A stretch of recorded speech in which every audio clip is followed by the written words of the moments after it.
Hello दोस्तों, मैं हूं आपके साथ यास्मीन। अक्षय कुमार और परिणीति चोपड़ा की फिल्म केसरी बॉक्स ऑफिस पर ताबड़तोड़ कमाई कर रही है। ये फिल्म न सिर्फ देशों में बल्कि विदेशों में भी रिकॉर्ड तोड़ कमाई कर रही है। जहां फिल्म ने डोमेस्टिक बॉक्स ऑफिस पर 125 करोड़ से ज्यादा की कमाई कर ली है, वहीं फिल्म ने वर्ल्ड वाइड 150 करोड़ का आंकड़ा पार कर लिया है, जिसकी जानकारी फिल्म केसरी के प्रोड्यूसर करण जौहर ने दी है। करण जौहर ने केसरी का एक पोस्ट शेयर कर ट्वीट कर बताया है कि Kesari roaring across the globe 154.52 crore world wide gross. कहना गलत नहीं होगा कि अक्षय की ये फिल्म विदेशों में ही सक्सेस के झंडे गाड़ रही है। फिल्म को क्रिटिक्स के साथ साथ दर्शकों की तरफ से भी भरपूर प्यार मिल रहा है। फिल्म ने अब तक कई बड़े रिकॉर्ड अपने नाम कर लिए हैं। बात करें फिल्म के बजट की, तो फिल्म का बजट लगभग 100 करोड़ बताया जा रहा है। साथ ही इस फिल्म को जहां एक तरफ भारत में 3600 स्क्रीन पर रिलीज किया गया है, वहीं विदेशों में इस फिल्म को 600 स्क्रीन मिले हैं। अनुराग सिंह के डायरेक्शन में बनी ये फिल्म बैटल ऑफ सारागढ़ी पर बेस्ड है। फिल्म में अक्षय कुमार ने हवलदार ईशा सिंह का रोल निभाया है, वहीं फिल्म में उनके ऑपोजिट परिणीति चोपड़ा नजर आई हैं। वेल, देखने वाली बात तो अब ये होगी कि केसरी अपने दूसरे हफ्ते में कितने करोड़ों का कारोबार करती है। वैसे अगर आपने अभी तक ये फिल्म नहीं देखी है तो अभी जाकर देखिए और हमें कमेंट करके ज़रूर बताएं कि आपको ये फिल्म कैसी लगी। मेरा सवाल ये है कि फ़िल्म काफ़ी जो ट्रेलर्स है लोगों को काफ़ी पसंद आ रहा है, लेकिन आपके लिए पर्सनली कितना इमोशनली और फिजिकली कितना चैलेंजिंग था और कितना ड्रेनिंग था पूरा सिचुएशन जब आप लोग पिक्चराइजेशन कर रहे थे? ओके, सो मेरे लिए चैलेंजिंग बिल्कुल नहीं था, क्योंकि रिसर्च और ये सारी चीज़ें जो थी वो मेरे डायरेक्टर ने सब कुछ करके रखा था।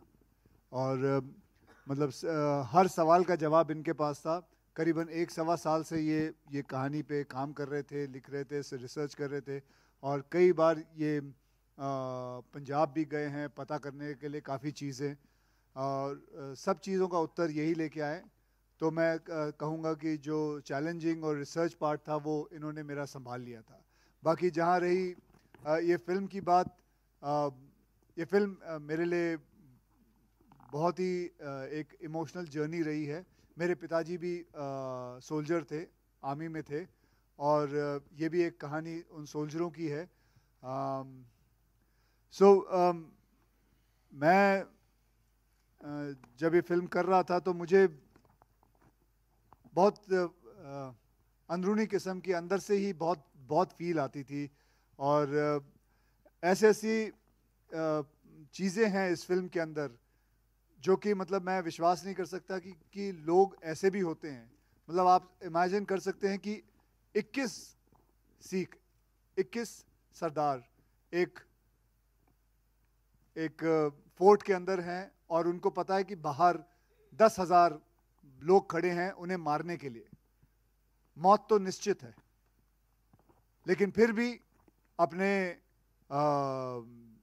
कंट्री के लिए, अपने देश के लिए, अपने ऑनर के लिए, अपने गुरुओं के लिए ये लोग लड़े जानते हुए कि क्या होने वाला है।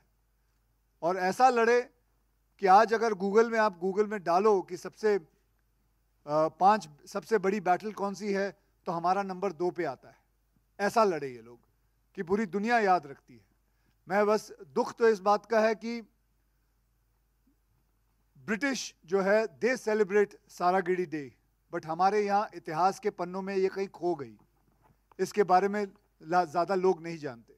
लेकिन मैं तो यही चाहूँगा और दरख्वास्त करूँगा कि जितने भी माँ बाप हैं अपने बच्चों को ये फिल्म ज़रूर दिखाएं, क्योंकि ये एक एजुकेशनल फिल्म भी है, इतिहास वाली फिल्म है और सच्ची कहानी है। सिर्फ हम इतना प्रभावित हो जाते हैं जब हम 300 जैसी एक फिल्म देखते हैं, हम सोचते हैं क्या फिल्म बनाई है, जबकि वो फिल्म आप सभी जानते हैं कि एक फिक्टिशियस फिल्म है, लेकिन बहुत अच्छी बनाई। लेकिन ये तो रियल फिल्म है, ये तो रियल लोग थे, ऐसे लोग रियल थे।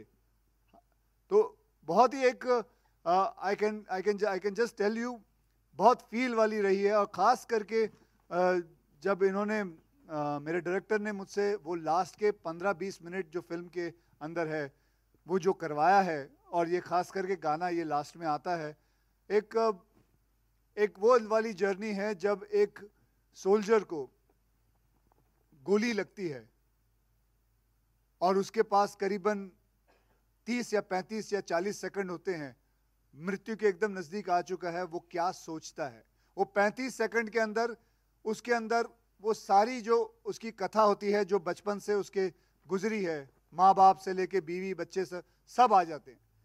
सो ये बहुत ही इमोशनल जर्नी रही है। ये आप जब पिक्चर देखोगे आप खुद ही महसूस करोगे। बस आप लोगों से यही दरख्वास्त है कि आप ज़रूर ये लिखें कि मैं चाहूँगा कि इस फिल्म को बच्चे ज़रूर देखें, youth should watch it because it's a lot of learning process in this film which is a real thing. Madhu BBC Hindi से Akshay Baji here on the left. First of all, this is Simran Singh here. First of all, thank you to the team for bringing this film, for making a film on this subject, and thank you for this emotional, heartfelt tribute to the martyrs. My question to you is a concerning question. So your film Kesari tells us about the true meaning of this color. This is the color of sacrifice, valor, and bravery. But how doesn't bother you when you have a contemporary who is using the same color, but he has used as a product with tobacco. So that's my question to you. I don't know. वो केसर और केसरी को दोनों mix कर गए. नहीं, that you know. I'm not naming the brand. Yeah, I'm not naming anything. That's okay. आपने add बीच में पता नहीं कहाँ से ले आए. मतलब हम कहीं और जा रहे हैं, भाजी तुसी कितने और चले गए हो. तो कोई गल नहीं. लेकिन भाजी I don't think like that. मैंने कभी जिंदगी में अपने ख्वाब में नहीं सोचा था कि ऐसा प्रश्न मेरे पास आएगा. लेकिन कोई बात नहीं. इसके बारे में जैसे आपने मुझसे प्रश्न पूछा, उसका उत्तर मैं सारी जिंदगी लगा लूं, मैं नहीं दे पाऊंगा. तो भाजी आई एम सॉरी, मेरे पास नहीं है उसका उत्तर. हाय अक्षय, BBC हिंदी से मधु. सबसे पहले तो ये जब गाना हमने देखा काफ़ी इमोशनल हो गए हम लोग. उन शहीदों की कुर्बानी हमें याद आ गई. दो सवाल था. पहले तो ये जब आपने पूरा शूट किया, आपकी पूरी टीम ने पूरा शूट किया, तो क्या उस दौर से जब गुजर रहे थे आप शूटिंग के दौर पे, उसका एक्सपीरियंस कैसा था? क्योंकि अब हम सुन रहे थे तो हमें काफ़ी इमोशनल, हम कनेक्ट हो गए उस चीज़ से. बिल्कुल, ये बहुत ही इमोशनल गाना है. ये वही 35-40 सेकंड जो एक सोल्जर के जब गोली लगती है उसके ज़िंदगी में क्या होता है, मतलब उसके उस 35-40 सेकंड के अंदर वो क्या सोचता है, ये पूरा गाना वही है. एंड मैं दाद देता हूँ जिन्होंने ये गाना लिखा है कि किस हिसाब से लिखा है. मतलब वो वर्ड मैं कभी नहीं भूल सकता कि माँ कहती है तू मेरा चांद है और चांद हमेशा रहता है. बहुत सारे ऐसे वर्ड्स हैं अंदर जो बहुत अच्छी तरह पिरोए गए हैं. And it was a very very emotional journey ma'am. दूसरा मेरा सवाल ये था कि ये फिल्म कहीं ना कहीं मतलब जिस तरह से आप भारत के वीर से जुड़े हैं, बहुत अच्छा काम कर रहे हैं, लेकिन ये फिल्म कहीं ना कहीं डेडिकेट है, तो उसका भी जानना चाहेंगे, उसके पीछे का कारण क्या है? उसका कारण ये है क्योंकि ये film it is all about the martyrs. It is about what happened in 1897 on September 12th, and it is about the sacrifice what they did for the country, and that is why we have dedicated this film to Bharat Ke Veer and all the martyrs who have given their lives so that we can live our lives.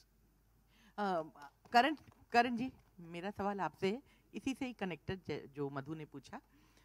एक film maker होने के नाते आपसे पूछना चाहूँगी कि उरी और पुलवामा के बाद जो माहौल बना है उसमें ये फिल्म कितनी अहम है, और इस फिल्म को जो अभी माहौल बना है उसका कितना फायदा मिलेगा? अच्छे वे में पूछ रही हूँ, खराब वे में नहीं पूछ रही हूँ. देखिए, जब हमने ये पिक्चर प्लान की थी और बनाई थी, तो जिस माहौल का आप जिक्र कर रहे थे वो माहौल था नहीं. वो माहौल हमारे देश का था, जिस देश में हम रहते हैं, जिस देश की मिट्टी के हम हैं. ये फिल्म उसी मिट्टी से बनी हुई है. इस फिल्म का दिल बड़ा है, और ये जो बड़ा दिल है ना, वो आप किसी दौर में भी आप रिलीज कर लो. अगर आप वाकई अपने देश से प्यार करते हो, प्रेम करते हो, और जिन लोगों ने अपनी जान गंवा दी इस देश के लिए, अगर वो कनेक्शन आपके दिल में है, तो आपको किसी भी माहौल में ये पिक्चर रिलेट कर पाएगी, आपसे रेजोनेट कर पाएगी, और आप रिलेट करोगे और आप पसंद करोगे और आप गर्व करोगे कि ऐसे इंसान थे और आज भी हैं. तो ये माहौल की बात नहीं है, ये फिल्म की बात है, कहानी की बात है, और हिंदुस्तानी होने की बात है. हाय, सोहेल here, आपके सामने. Congratulations to Akshay, Pariniti, Karan and the entire team. जब ट्रेलर आउट हुआ था तभी also we could feel that connect actually very emotionally. मैं चाहता हूँ, मेरा क्वेश्चन है कि जब पहली बार आपसे ये नरेशन किया था, और ये look specially actually Akshay ji, I think so कि इस तरह का लुक हमने पहले कभी आपको देखा नहीं इस तरह के लुक में. पहले तो हम जानना चाहेंगे कि जो ये लुक था सरदार वाला, बड़ी बियर्ड, टर्बन, और खास करके आजकल हम सिख को इतने बड़े टर्बन में नहीं देखते, और खास करके जो रिंग है, स्वॉर्ड, उसका कुछ एक्सपीरियंस हम जानना चाहेंगे। कुछ बताना, it's a very big and a very long sword, शायद बहुत वजनदार होगी। हाँ बिल्कुल, जो पग थी करीबन 1.25 किलो की, 1 किलो की पग थी, और 4-5 किलो की तलवार थी। वैसे उस वक्त की बात अगर हम करें तो उस वक्त जब वो तलवार पकड़ते तो वो करीबन 20 या 22 किलो की तलवार पकड़ते थे, क्योंकि वो लोग असली घी खाते थे।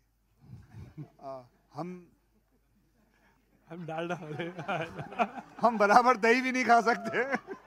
आप अभी भी असली घी खाते हो, इसलिए इस तरह लगते हो। हाँ। वो बनावटी चीजें तो हम खाते हैं। You're disciplined person actually, बहुत discipline. Your lifestyle is in a very disciplined way, आप बहुत डिसिप्लिन फॉलो। मत पूछिए कितना डिसिप्लिन्ड है इनका लाइफ। पहली बार जब मुझे अक्षय कुमार से मिलना था तो उन्होंने 6 बजे कह दिया, मैं तो 6 बजे शाम को जा रहा था, मुझे कहाँ पता था कि 6 बजे सुबह ये मुझे बुला रहे थे। ये इंसान नहीं है, मॉर्निंग अलार्म है।